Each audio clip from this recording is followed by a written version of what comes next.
We're updating our baseball series. We have a 10th inning to deal with all the complicated the steroid years. How lovely. Baseball information, good and bad. There's lots of good stuff to record. We're doing a history of Prohibition, when the government reached in and tried to influence individual lives. The only amendment to the Constitution that affected human lives in that way, and the only one repealed. We're doing a history of the Dust Bowl before those witnesses leave. This is the first man-made environmental catastrophe superimposed over the Depression. We've been so drawn to Theodore and Franklin Roosevelt that we realize that people do them individually. This is a family drama, and you get, as an extra added bonus, Eleanor thrown in, also born a Roosevelt. We've got to deal with Vietnam, and my daughter and my son-in-law and I are working on a film on the Central Park jogger case, a kind of recent history that still speaks to those themes I'm so drawn to about race and how we like to see ourselves and how we actually are. Wow, interesting. I think in watching your film, I found the antithesis, maybe the antidote for Bernie Madoff, for the investment bankers who have become the poster boys and girls for greed and narcissism, and that is the rangers who keep our parks great. They're not making millions of dollars. They're paid in sunsets. Yeah. That's what one ranger told me. And they're some of the heroes. They are the heroes of this. You know, Arthur Schlesinger Jr. said we suffer from too much pluribus and not enough unum. Just listen to cable, television and talk radio. We're screaming at each other.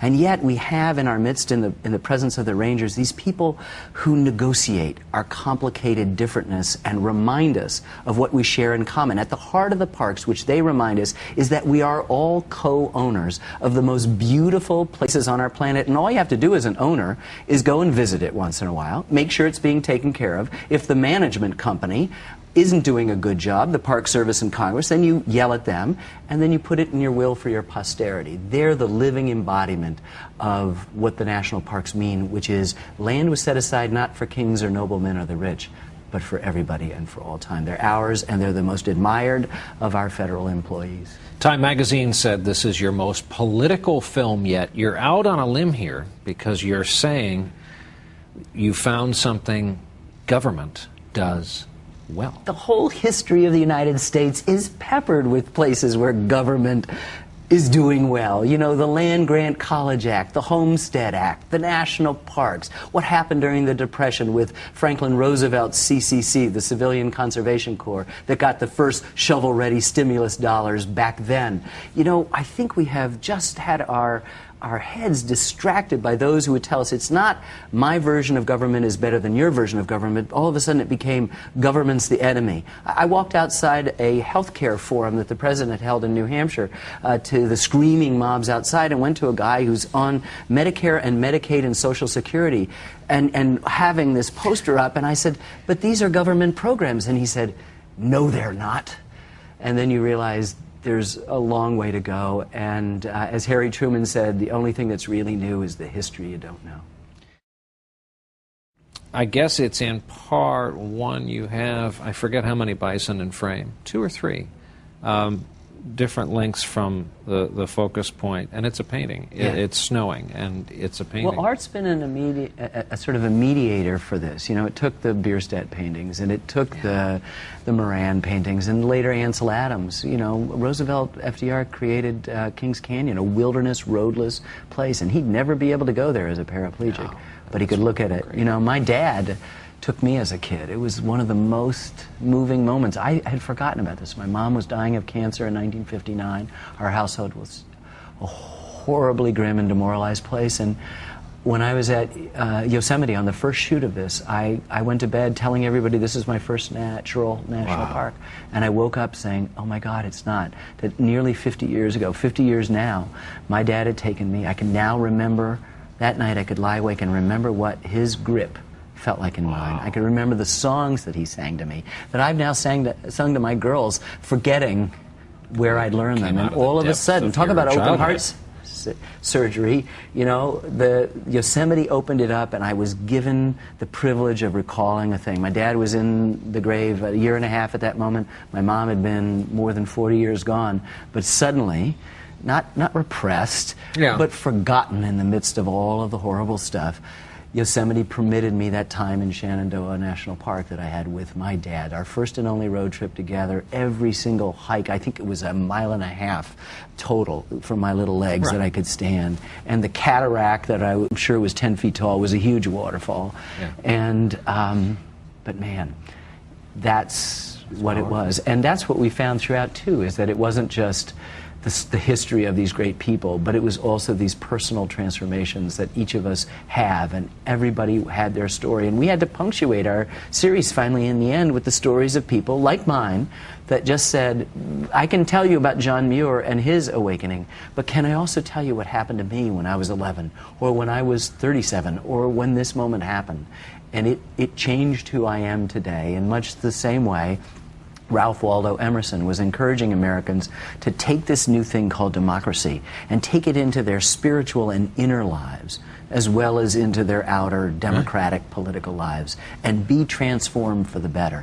And that's why we feel we can say, this is our best idea. As a filmmaker, take me inside. If I were an efficiency expert, what would give me a heart attack? Was there one shot that you pursued for 6 months? What was the most unbelievable, addictive kind of bird dogging you did of a view you knew existed and yet needed to capture? Look, we filmed it every time of day and night and every season from every vantage, from the gates of the Arctic in northern Alaska to the dry Tortugas off the Florida Keys, from Hawaii volcanoes to the top of Cadillac Mountain in Acadia National Park, where the first rays of sun touch our glorious republic every single morning, and all the places in between. And we'd be running out at 3 a.m. to try to find that shot, to get it and miss it and be skunked by the bad weather, or around a corner in the bend at Hayden Valley in Yellowstone and see 500 bison there. It's 20 below zero, and just like our beautiful ranger Shelton Johnson in the film, realize this was, as John Muir said, the morning of creation,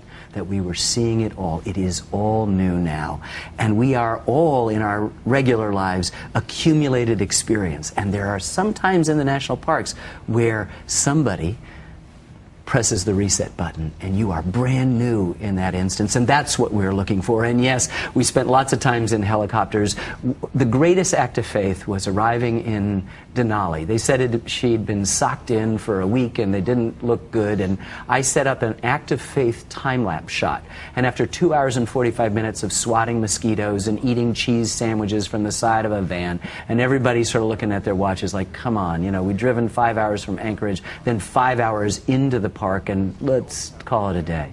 All of a sudden, the curtain was drawn, and there is the tallest, most massive mountain on our continent, one of the biggest things you can see on Earth. Everest only shows itself for the last few thousand feet. This is 20,000 glorious feet of American property, which you and I own. And man, that was just so thrilling, and we spent a long time waiting and getting that shot. On the other side of the coin, about halfway through the process, looking back, if you're honest with yourself, do you have any members of your crew who, the top of Denali, if nobody was looking, would have very easily kicked your body right off the side of the mountain and said, the poor guy slipped, he wasn't wearing crampons? Yeah, you know, I've got to assume there are a few people within the organization that would like to do that nice shove into the grand prismatic pool in which I would be. I'm asking if anyone wants you dead, I guess. Parboiled.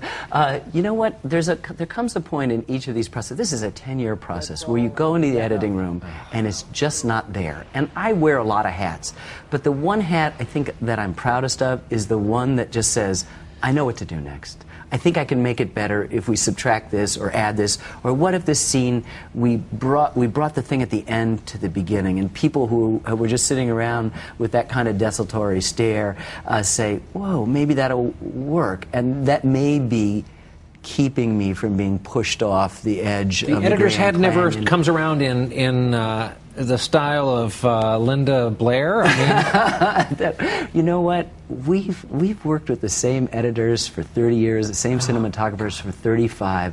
It's a family. The people I love and play with are also the people I work with. And I think I've got the best job in the world. I'm happy to be contradicted by other people who also think they have the best job in the world. But when you're standing out there looking at the beautiful alpine meadows in front of Mount Rainier, or shooting, you know, an elk that just, you know, emerged bugling with the fuzz of its new rack, or a bison that steps out from behind, as if on cue, from behind one of the geothermal features at Yellowstone. You're just waiting for that tap on the shoulder and said, "Excuse me, the ultimate auditor, are you being paid for this?" Because we sometimes can't believe that we're being paid for this. Thank you very much. That's where we'll end. There's no better note to end on.